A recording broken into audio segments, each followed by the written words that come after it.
प्यारे भाइयों बहनों, हाँ जी।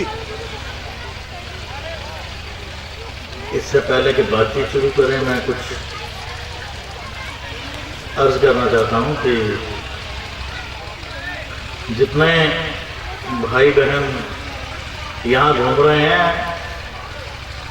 वो बेहतर है पंडाल में आके बैठ जाएं और आने के बाद बात नहीं करें, क्योंकि आप अपने घरों में कुछ ना कुछ ज़रूरी काम छोड़ के आए हैं और यहाँ आए हैं आप सतगुरु की याद में बैठने के लिए। तो जब आप ज़रूरी काम छोड़ के आए हैं तो आप जिस काम के लिए आए हैं उस काम को पूरा कर लें। और दूसरी बात यह है कि जिन भाई या बहनों का मोबाइल ऑन है कृपया उन्हें ऑफ कर दें। और मैं ये चाहता था कि जो बच्चे चिल्ड्रन सत्संग के प्रोग्राम दे रहे थे वो इधर बैठे, मुझे उनके दर्शन होते तो मुझे ज़्यादा अच्छा लगता।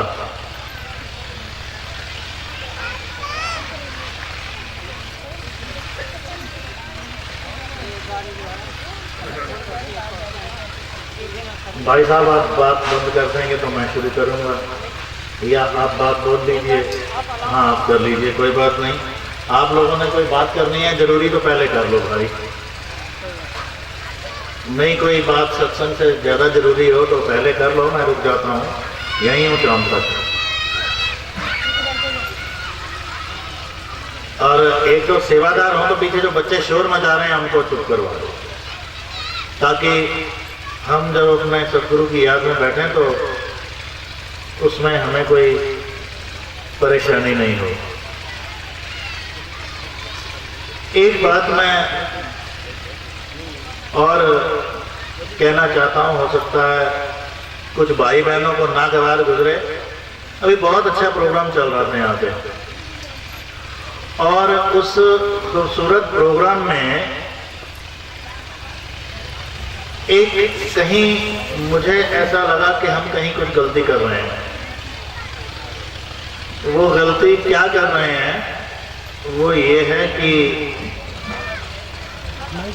हम जब भी महाराज जी को सुनते हैं और वो जब बड़े महाराज जी संत दर्शन सिंह जी महाराज का या संत कृपाल सिंह जी महाराज का ज़्यादा उनका नहीं हो गया,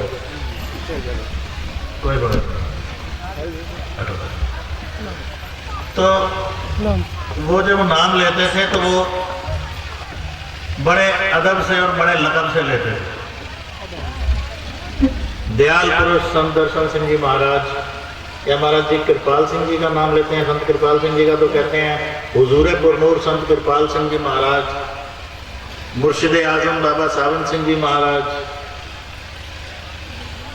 एक बड़ी अजीब सी रवायत मैं अपने सत्संगी भाइयों में देखता हूँ, ये जब अपने गुरु का नाम लेते हैं तो बड़े बेअदब से लेते हैं, और जितनी बार वो स्टेज पे आते हैं वो जरूर बोलते हैं, आपस में मिलते हैं भी तो वो बोलते हैं, वो कहते हैं धन कृपाल। महाराज जी के मुखारबिंद से ऐसा वचन किसी भाई या बहन ने सुना हो तो जरा हाथ खड़ा करें। मैं अर्ज कर रहा हूँ, ये बहुत ऑड लगता है सुनने में। महाराज संत दर्शन सिंह जी श्री गुरु ग्रंथ साहिब का भी जिक्र करते थे तो बड़े अदब से और लकब लगा के करते थे।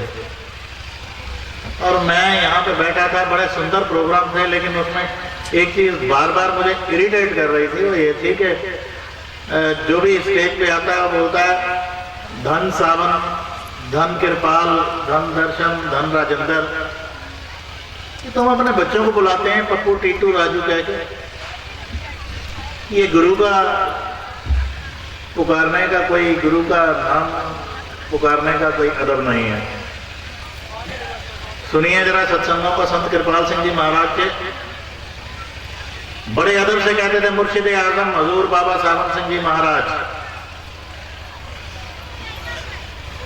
अगर आप धन कहना चाहते हैं तो कहिए, धन तो होता ही है गुरु। महाराज जी श्री गुरु नानक देव जी का भी नाम लेते थे तो वो बड़े अदब से बात करते थे। श्री गुरु नानक देव जी महाराज कहते थे।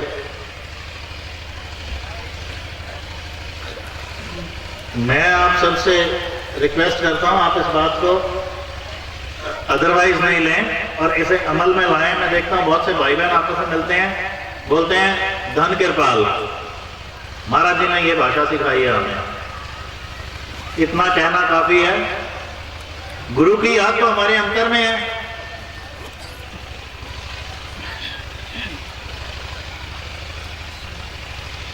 तो मैं आपसे ये अनुरोध करता हूं कि आपको कोई आदमी धन कृपाल या इस तरह का अभिवादन करे तो आप उसको भी टोकिए।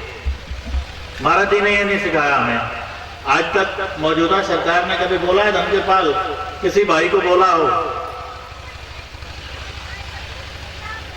मेरी किसी बुजुर्ग भाई साहब से बात चल रही थी इसी बारे में।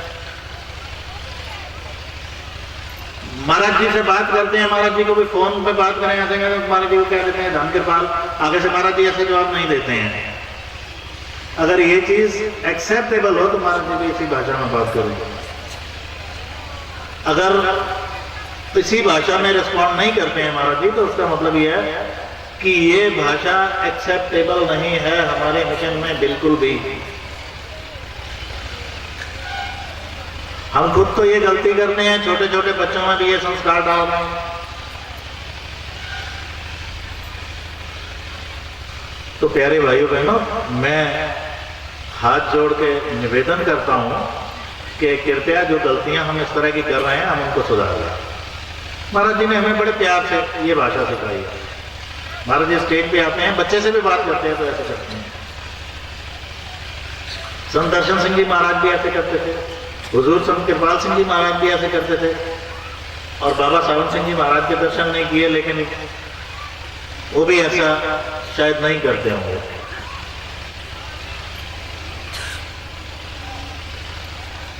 तो इस बात को तो यहीं खत्म करें और मैं चाहता हूं कि आप इस बात को पल्ले बांध लें। आगे जो सबसे पहले कार्यक्रम में, क्योंकि हम यहाँ पे हुजूर का जन्मदिन मनाने के लिए एकत्रित हुए हैं, तो आप सबको हुजूर के जन्मदिन की बहुत बहुत बधाई हो। बड़ा खुशी का मौका है। लेकिन एक बात मैं यहाँ कहना चाहूँगा कि संतों का जन्मदिन नहीं होता है। सिख मत में बड़ा अच्छा शब्द इस्तेमाल करते हैं, प्रकाश उत्सव। वो कहते हैं श्री गुरु नानक देव जी महाराज का प्रकाश उत्सव। तो हम भी अपने सदगुरु का प्रकाश उत्सव करते हैं, क्योंकि जब वो इस दुनिया में आते हैं तो ज्ञान का प्रकाश लेके उदय होते हैं। सूर्य उदय होता है सुबह, रात का अंधेरा भाग जाता है, रोशनी हो जाती है। ऐसा तो कभी नहीं सुना कि सूरज तो है लेकिन रोशनी नहीं है, या रोशनी तो है और सूरज नहीं है। ऐसा नहीं होता है ना, क्योंकि वो इस दुनिया को प्रकाश ही अंधकार से निकाल के, अज्ञान के अंधकार से निकाल के प्रकाश में ले जाने के लिए आते हैं। इसलिए उनका अवतरण होता है। गुरबाणी कहती है जन्म मरण दोनों में नाही, जन पर उपकारी आए, जिया दाम दे भक्ति लायन हर्ष लायन मिलाए। तो ये लोग तो आते हैं, जन्मते नहीं है, अवतारित होते हैं ये। क्योंकि जन्म और मरण में तो ये है ही नहीं। स्वयं प्रभु एक शरीर में आता है ना, तो इसलिए हम शब्द इस्तेमाल करें प्रकाश उत्सव। महाराज जी का प्रकाश उत्सव मनाया जाता है। अब आगे की बात यह है कि संत कृपाल सिंह जी महाराज का एक सत्संग छपा हुआ है कि सच्चा जन्मदिन मनाना क्या है। पहले तो ये देखें कि जन्मदिन गुरु का तो हम मना ही नहीं सकते। उन्हें स्मरण करने का एक तरीका है, उनकी तालीम को याद करने का एक तरीका है। और जन्मदिन तो हम जैसे अदने लोगों का मनाया जा सकता है, लेकिन कैसे मनाया जाता है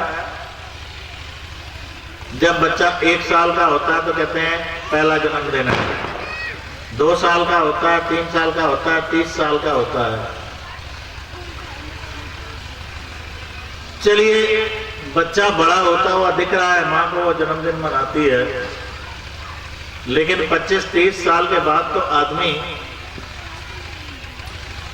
बहुत समझदार हो जाता है और जिंदगी में देख सकता है कि 30वां जन्मदिन अगर मैं मना रहा हूं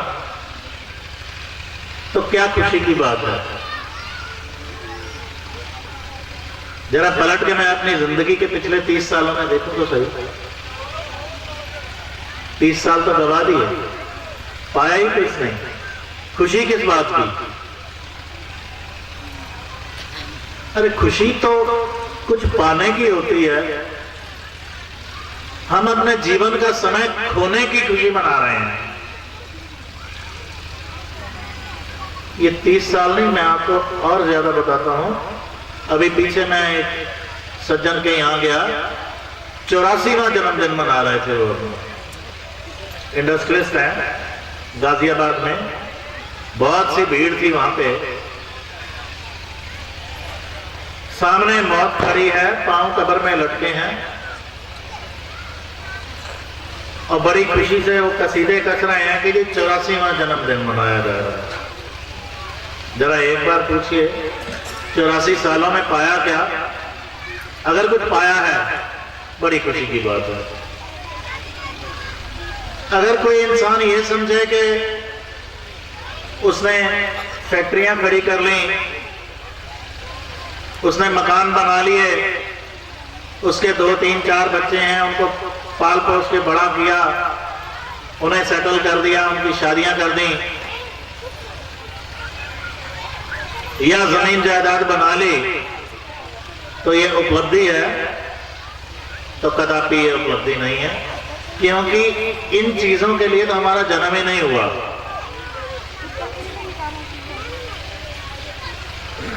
हमें तो इस जन्म, ये मानव शरीर मिला कुछ और करने को। क्या करने को?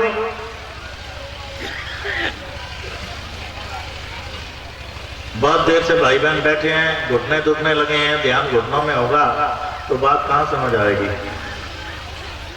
आप लोग थोड़े थोड़े खुले हो गए, अपनी टांगे खोल के आराम से बैठ जाइए, क्योंकि मैं अभी आपका 1 घंटे से पहले छोड़ने वाला नहीं हूं, ना खुद यहां से उठ के जाने वाला हूं, ना आपको उठ के जाने दूंगा। तो मैं यह अर्ज कर रहा था कि हम इस दुनिया में आए किस लिए हैं?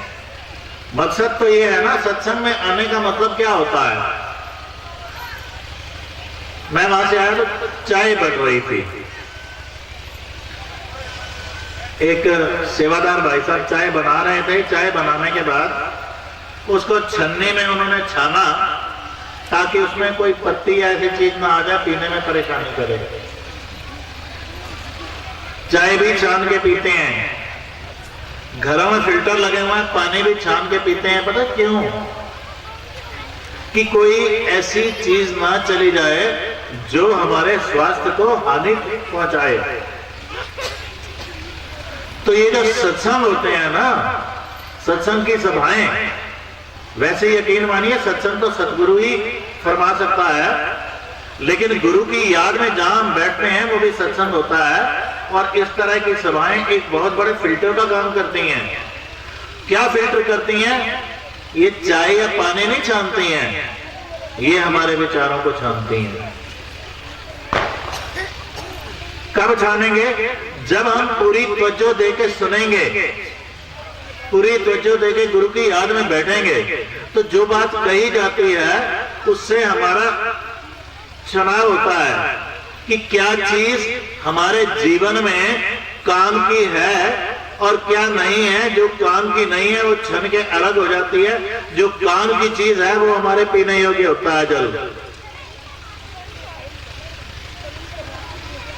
तो इसीलिए लगातार सत्संगों में या ऐसी सभाओं में जाना जरूरी हो जाता है कि जहां पे बार बार हमारे विचारों को छाना जाए, क्योंकि यहां से बाहर जाएंगे अधिकांश समय तो दुनियादारी में गुजरता है, और वो सारा दुनियादारी में जो गुजरा हुआ समय है वहां पे क्या, या तो व्यापार की बात करेंगे, या घर गृहस्थी की करेंगे, या किसी की निंदा चुगली करेंगे, या कहीं छल कपट करेंगे, कहीं झूठ बोलेंगे, कहीं फरेब करेंगे, क्या क्या काम करेंगे। ये हर इंसान अपने बारे में जानता है। कुछ भाई बहन ऐसे भी होंगे जो बहुत अच्छे काम करते होंगे, और सभी लोग सारे ही बुरे काम नहीं करते हैं, कुछ अच्छे काम भी करते हैं, कुछ अच्छे कुछ बुरे। तो हम यहाँ पे फिल्टर कर लें कि भाई जो हम करते हैं अपनी रोजमर्रा की जिंदगी में वो फिल्टर हो जाए, देखें कि उसमें कौन से काम हमारे करने के हैं और कौन से नहीं करने के हैं। ऐसे कौन से कर्म हैं हमारे जो हमें प्रभु की ओर ले जाते हैं, और ऐसे कौन से काम हैं जो प्रभु से दूर कर देते हैं। या यूं कहें कि ऐसे कौन से कर्म हैं हमारे जिनको हम फिल्टर कर दें तो हम अपने सतगुरु की खुशी को हासिल कर सकते हैं। एक शब्द होता है प्रसाद। मंदिरों में जाते हैं वहां भी प्रसाद मिलता है, गुरुद्वारा में जाए वहां भी प्रसाद मिलता है, महाराज जी के यहाँ है यहाँ भी। ये जो हलवा या स्वीट्स या मिठाई, ये कोई प्रसाद नहीं होता है। प्रसाद क्या होता है? प्रसाद का मतलब होता है खुशी। जब गुरु की खुशी हासिल हो जाती है तो हमारा काम बन जाता है। गुरु को जाके हम कुछ बोल दें और गुरु कहें वो बहुत अच्छा किया, ये गुरु की खुशी नहीं है। जिस दिन हमारा सतगुरु हमारे किए हुए कर्मों पे खुश हो जाता है, उस दिन यहां हमें दर्शन होते हैं। और हम लगातार महाराज जी के दर्शन कर रहे हैं और उनके वचनों को सुन के उन पे नहीं चलते हैं, यहां कुछ नहीं दिखता। बात किसकी मानेंगे? मुझे बड़ा पुराना एक फिल्म का गाना याद आ गया। सिंगर मुकेश हैं, उन्होंने गाया है, जो तुमको हो पसंद वही बात करेंगे। तो जिससे प्रेम करते हैं हम वही बात करते हैं जो हमारे प्रीतम को पसंद आए। हम एक बार बैठ के ये एनालाइज कर रहे हैं कि हम ऐसा क्या करते हैं जो गुरु को पसंद आए।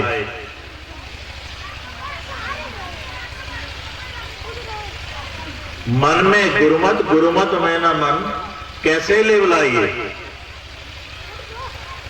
कि हमारे मन में गुरु की मत नहीं आती, गुरु की समझ, गुरु क्या कहना चाहता है वो लेना नहीं चाहते, और गुरु को वो कबूल नहीं है जो हमारी बुद्धि में है, जो हमारी मत है। कारण यह है कि हमारे अंतर में दुनिया, काम, क्रोध, लोभ, मोह, अहंकार, पदार्थों का लालच, वासना, ये कूट कूट के भरी हुई है। ये गुरु को एक्सेप्ट नहीं है, ये गुरु को स्वीकार्य नहीं है। और गुरु कहता है कि इन चीजों से हटके उस प्रभु के साथ अंतर में जुड़ो, ये हमें स्वीकार्य नहीं है। हम गुरु के पास जाते हैं जरूर, लेकिन गुरु के लिए नहीं,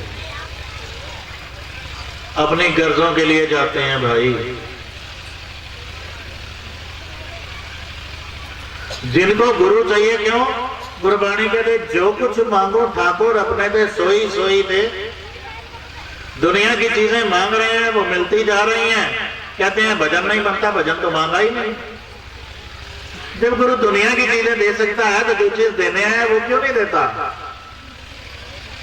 वो देता तो है, हम मांगते नहीं, और जो मांगना है वो झूठा है। बच्चा जब रोता है तो रोने के अंदाज से मां को पता चलता है कि बच्चा क्यों रो रहा है। बच्चे को जब भूख लगती है ना, उसके रोने का अंदाज आम आदमी को दिखता है कि बच्चा रो रहा है, लेकिन उसके रोने के अंदाज से मां को पता चलता है कि इसको भूख लगी है इसलिए रो रहा है, इसने मलमूत्र कर दिया, गंदा हो गया, गीला हो गया इसलिए रो रहा है, या इसको कोई तकलीफ है ये तब रो रहा है। ये मां पहचानती है। मेरी जिन बहनों ने, जिन माताओं ने बच्चों को पाला है, वो इस बात को अच्छी तरह समझते हैं। बच्चे की तो एक भाषा है और मां को समझ में आती है, वो रो रहा है, उसके रोने के अंदाज से उसे पता चलता है कि अब बच्चे को क्या चाहिए। रोज रोज आते हैं, गुरु के दर्शन भी करते हैं, लेकिन मांगते क्या है? हम रो किस लिए रहे हैं? गुरु के दर्शन के लिए रोए तो अंतर में गुरु दर्शन देना।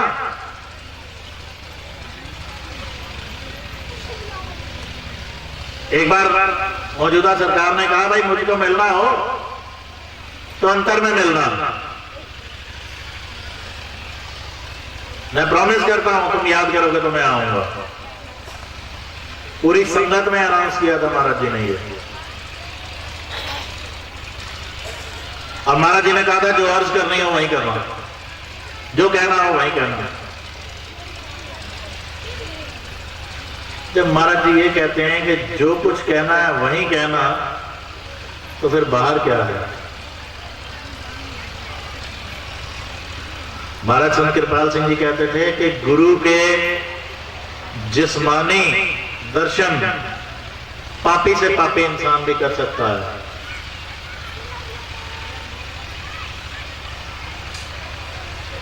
लेकिन गुरु के दिव्य स्वरूप के दर्शन यहां कोई प्रेमी करता है, जो अपने अंतर में गुरु को मांगता है। अभी तो दुनिया बसी हुई है मन में।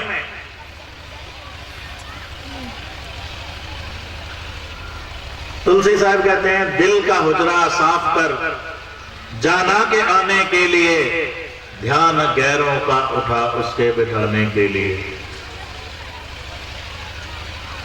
कहते हैं ध्यान गैरों का उठा। गैर किसको कहते हैं? इस दुनिया में जिन चीजों को हम अपना अपना कहते हैं ना, बस यही गैर है।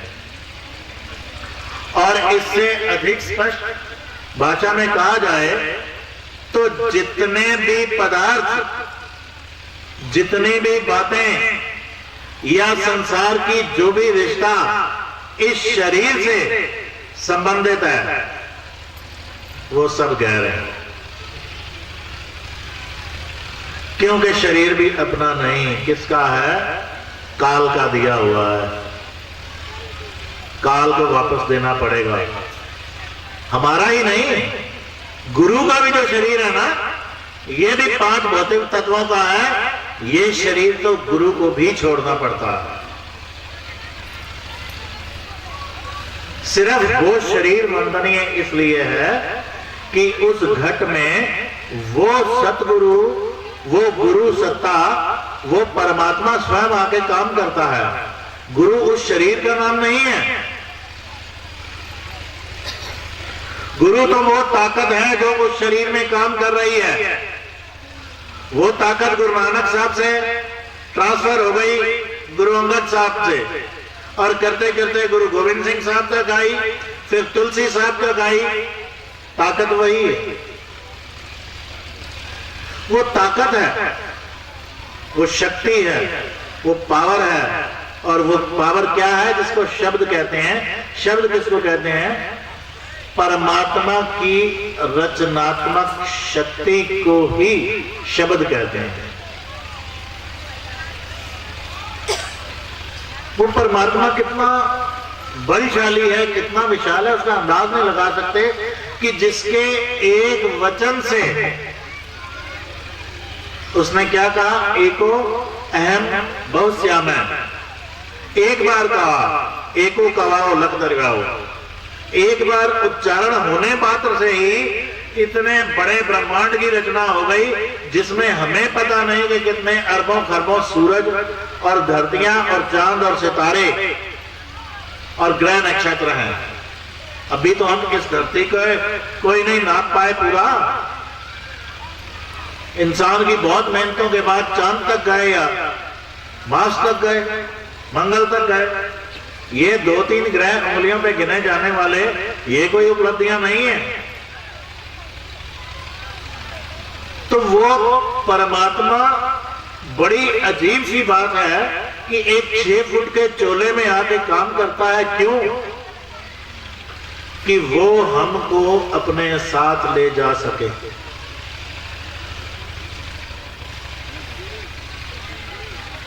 हम क्या करते हैं? फिर गुरु के पास जाते हैं। जिन दिनों महाराज जी हिंदुस्तान में होते हैं, कृपाल बाग में करीब 5 से 10 हजार लोगों को रोज महाराज जी दर्शन देते हैं और 200-400-500 लोग महाराज जी से बात भी कर लेते हैं।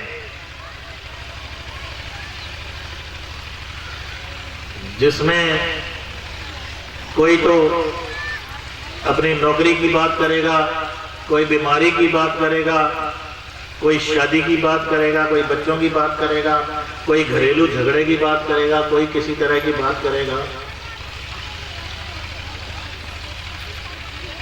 शायद कोई ऐसा घायल आदमी जिसके दिल में तीर चुभा हुआ हो और पीड़ा कर रहा हो, जाके महाराज जी को यह कहे कि महाराज जी मुझे तड़प इस बात की है कि मेरा भजन नहीं बन रहा।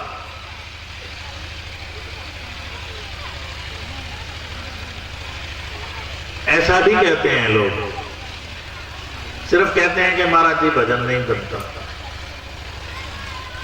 कहने में वो पीड़ा नहीं होती जो ये होती है कि बस महाराज जी दया करें और मेरी अर्ज सुन लें। और खाली सुन ही नहीं लें, कबूल भी कर लें, ये दया चाहिए। मैं एक सज्जन के घर में गया, वक्त से थोड़ा पहले बैठ गया। उन्होंने मुझे कमरे में बिठाया, चाय वाय पिलाई और बताने लगे कि महाराज जी की मेरे पे बड़ी दया है।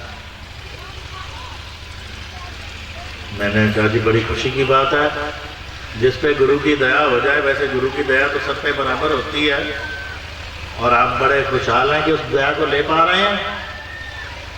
आगे उन्होंने बताना शुरू किया जी कि मैं फलानी जगह पे ऑफिसर हूँ, मॉनेस्टरी में हूँ और अंडर सेक्रेटरी हूँ, पता नहीं ज्वाइंट सेक्रेटरी हूँ, और एक लड़का मेरा अभी MBA किया है, उसको 8-10 लाख का पैकेज मिला है और वो फलाने बेंगलोर में या कहीं पे नौकरी करता है। दूसरा लड़का मेरा US चला गया है, कंपनी ने बुला लिया है। बड़ी दया है महाराज जी की। मैं क्या भाई, ये चीजें तो आपको आपकी प्रारब्ध की मिल रही हैं, मुझे ये बताओ महाराज जी की दया कहां हुई? तेरी इससे ज्यादा दया क्या होगी? मैं कहा ये बताओ यहां कितनी दया हुई? अगर गुरु की दया यहां नहीं ली, रिसीव नहीं की, तो दुनिया के पदार्थों में कोई गुरु की दया को मानने की जरूरत नहीं है। बहुत भाई बहनों को मैंने कहते हुए सुना है, वो बड़ा जी संपन्न आदमी है, उस पर महाराज जी की बड़ी दया है, उसके पास बड़ा पैसा है।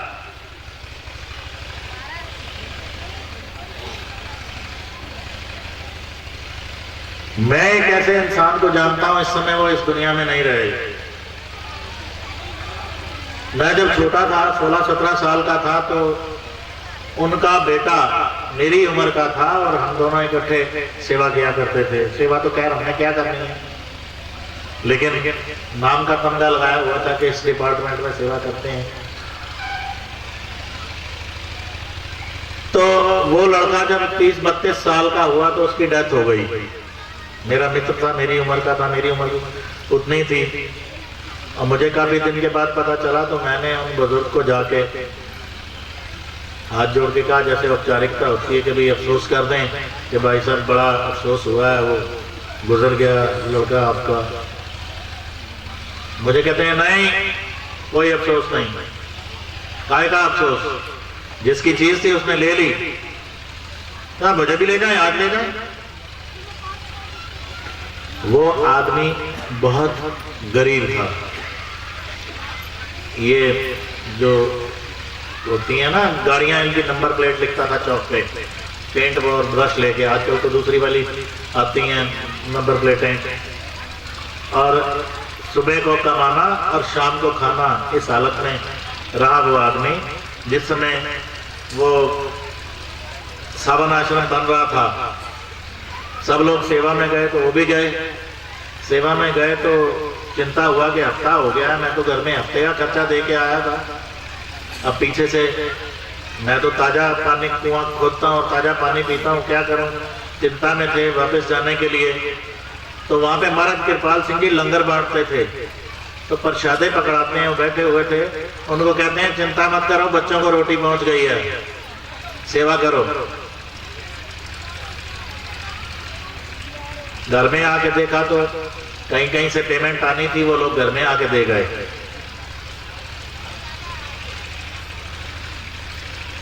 तो इस घटना के कौन सी, उनके लड़का जब गुजर गया 2 साल बाद उनका दूसरा लड़का, वो उससे छोटा था, वो भी गुजर गया।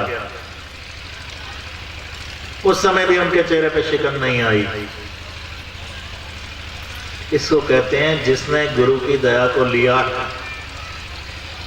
उसको उसकी रजा मंजूर है। जिसको उसकी रजा मंजूर नहीं है वो जाके अर्ज करेगा कि महाराज जी मेरी रजा के मुताबिक काम होना चाहिए, मैं ये चाहता हूं, मैं ये अर्ज कर रहा हूं। जिसको उसी रजा मंजूर है वो जाके अर्ज क्यों करेगा कि जो वो कर रहा है ठीक है, वहां पे जाके अर्ज करने की जरूरत ही नहीं है। क्यों अर्ज करनी है कि भाई जो कुछ हो रहा है उस परमात्मा की रजा में हो रहा है।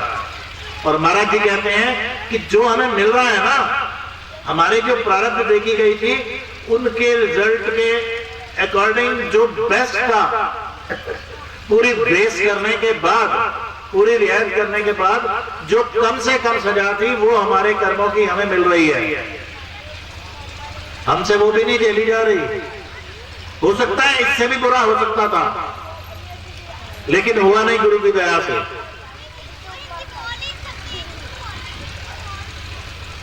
तो जो हो रहा है उसकी दया से हो रहा है, कुछ मिल रहा है तो उसकी दया से मिल रहा है, वो उसकी नेमत है। शुक्र नेमत भी करता जा, दामन भी फैलाता जा। दामन फैलाने का मतलब ये नहीं है कि महाराज जी मेरे पास 10 करोड़ की जायदाद हो गई है, अब 10 की और दे दो, ऐसा नहीं। दामन फैलाने का मतलब है कि हुजूर इस दुनिया में जीने के लिए आपने जो दिया है वो सफिशिएंट है।